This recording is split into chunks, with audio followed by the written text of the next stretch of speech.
नमस्ते। आज हम एक बहुत ही जाने माने और शक्तिशाली भक्ति पाठ के कुछ शब्दों को लेंगे और देखेंगे कि कैसे वे एक महान नायक की पूरी तस्वीर बनाते हैं। हम सिर्फ स्रोत के इन शब्दों का इस्तेमाल करके उनके व्यक्तित्व की हर परत को खोलेंगे, ये देखने के लिए कि कैसे कुछ पंक्तियां एक अमर कहानी कह सकती हैं। जय हनुमान ज्ञान गुण सागर, सुना तो हो गई है ना। ये पंक्तियां हम सब ने कहीं ना कहीं सुनी हैं, लेकिन ये सिर्फ प्रशंसा के शब्द नहीं हैं। अगर हम जरा ध्यान से देखें तो ये असल में एक नायक का पूरा खाका है, उनके चरित्र का एक नक्शा। तो सवाल ये उठता है कि ये कुछ शब्द आखिर कहानी क्या सुनाते हैं। ये कैसे एक ऐसी तस्वीर बना देते हैं जो पीढ़ियों से लोगों के जहन में बसी हुई है। चलिए इसी को समझते हैं। तो देखिए, किसी भी बड़ी कहानी की तरह शुरुआत तो इंट्रोडक्शन से ही होती है ना। तो सबसे पहले देखते हैं कि ये पाठ इस नायक का नाम और उनका वंश कैसे बताता है।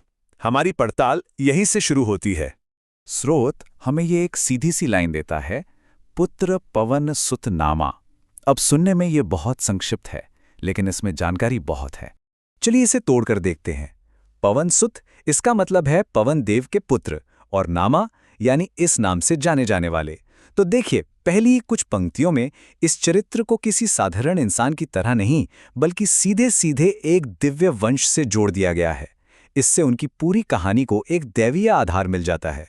तो ठीक है, नाम और वंश तो पता चल गया, लेकिन अब पार्थ उनके चरित्र की गहराई में उतरता है। चलिए अब उनके बाहरी परिचय से आगे बढ़कर उनके मन, उनकी आत्मा को समझने की कोशिश करते हैं। और यहां हम उस मूल वाक्यांश पर आते हैं जो उनकी बौद्धिक और नैतिक गहराई को दिखाता है, ज्ञान गुण सागर। सिर्फ 3 छोटे शब्द, लेकिन सोचिए, इनमें एक पूरी दुनिया छिपी हुई है। इसमें पहला शब्द है ज्ञान। अब ज्ञान का मतलब सिर्फ किताबी जानकारी या बुक लर्निंग नहीं है, बल्कि इसमें बुद्धिमत्ता, विवेक और एक तरह की आध्यात्मिक समझ सब कुछ शामिल है। फिर इसके साथ जुड़ता है गुण। गुण मतलब सद्गुण, अच्छी आदतें, पॉजिटिव क्वालिटीज, जो किसी भी चरित्र की नैतिक नींव होती हैं। और फिर इन दोनों को एक साथ बांधने वाला शब्द है सागर। सागर यानी महासागर।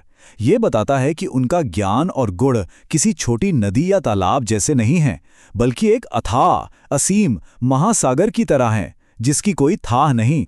तो जब इन तीनों शब्दों को मिलाते हैं तो एक ऐसी तस्वीर बनती है, एक ऐसे मन की जो खुद महासागर की तरह विशाल है, गहरा है और गुणों से लबालब भरा हुआ है।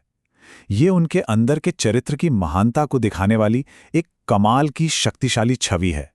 तो मन की गहराई तो देख ली, अब बात करते हैं शरीर की शक्ति की, क्योंकि एक महान नायक के लिए अंदरूनी गुणों के साथ साथ जबरदस्त शारीरिक ताकत भी जरूरी होती है।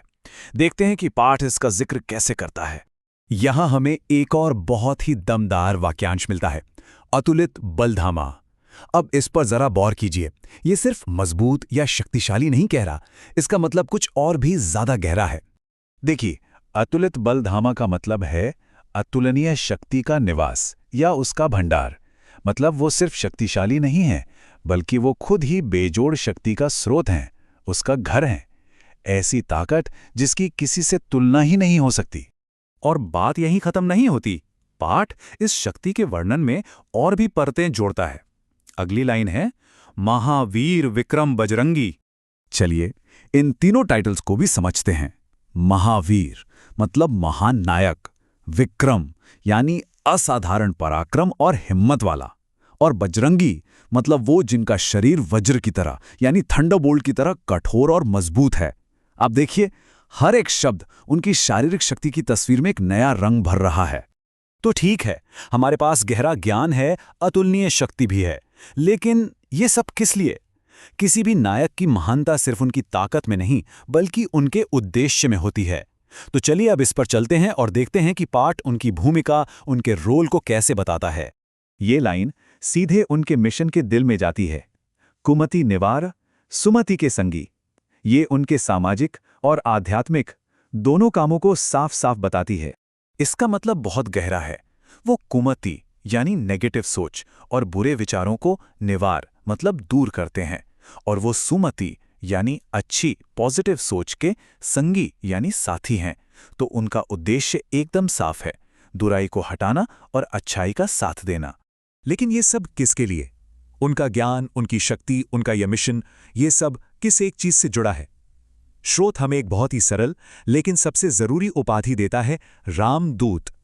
इसका मतलब है भगवान राम के दिव्य संदेशवाहक, उनके दूत। ये एक शब्द उनकी सारी क्षमताओं को एक ऊंचे मकसद और एक अटूट वफादारी से जोड़ देता है। उनका हर काम, उनकी हर शक्ति बस इसी एक भूमिका के लिए है। तो यहां हमारे पास पूरी तस्वीर है जो सिर्फ कुछ पंक्तियों से ही बन गई है। गहन ज्ञान का एक महासागर, अतुलनीय शक्ति का निवास और एक दिव्य मिशन के प्रति अटूट भक्ति वाला एक व्यक्तित्व। ये एक मुकम्मल नायक का चित्र है। और ये हमें इस आखिरी सवाल पर छोड़ जाता है कि आखिर कैसे कुछ गिने चुने शब्द एक इतनी मुकम्मल और अमर कहानी गढ़ सकते हैं। ये हमें काव्यात्मक और भक्तिपूर्ण भाषा की उस जबरदस्त ताकत की याद दिलाता है जो कम से कम में ज़्यादा से ज़्यादा कहने की क्षमता रखती है और एक विचार को सदियों के लिए अमर बना देती है।